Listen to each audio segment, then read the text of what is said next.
Hey everybody, it's time for another episode of Sleeve versus Sleeve. And today we're talking about our classic matte sleeves versus our matte dual sleeves. Sleeve versus sleeve, more like a matte dual. Now, many of you out there probably know what the difference between these sleeves are, but there's a lot of people that don't. So I'm here to tell you what makes these sleeves different. So the primary difference between these sleeves is all about the appearance. The standard matte sleeve is one of Dragon Shield's flagship products. There's a wide array of color options, and that matte textured back gives a great shuffle feel. If you've bought sleeves from Dragon Shield in the past, chances are you've bought our standard matte sleeves. Now, our matte dual sleeves have the same finish on the back, a wide array of colors, but use an extra layer of plastic on the interior face of the sleeve, which does two things. It frames the card with a different color, and it increases the sleeve opacity. When it comes to the interior color, most of the matte dual sleeves out there have a black backing, like this Blossom sleeve right here.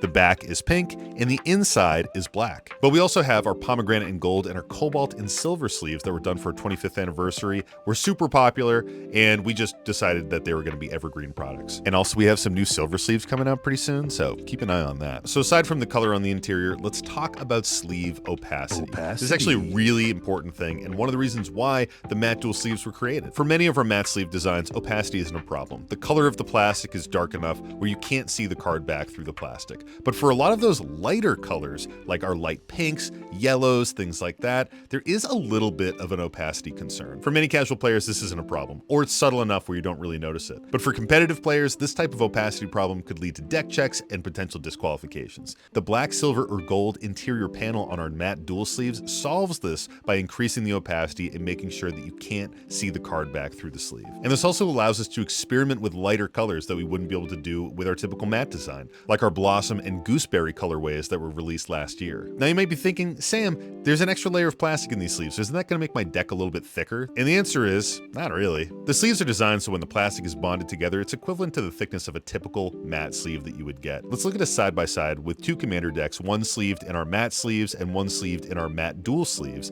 and see. There really isn't much of a discernible difference here. What it comes down to at the end of the day is player preference. Do you want that extra colored panel in there? Some people, when they buy a gold sleeve, they want to see the gold edge around their card, and that person would want some regular matte sleeves. And some people are more concerned about sleeve opacity, and for them, they should check out the matte dual sleeves. I hope I cleared that up for the curious folks out there, and I'll see you next time on Sleeve versus Sleeve. What sleeves do you want to see me compare next?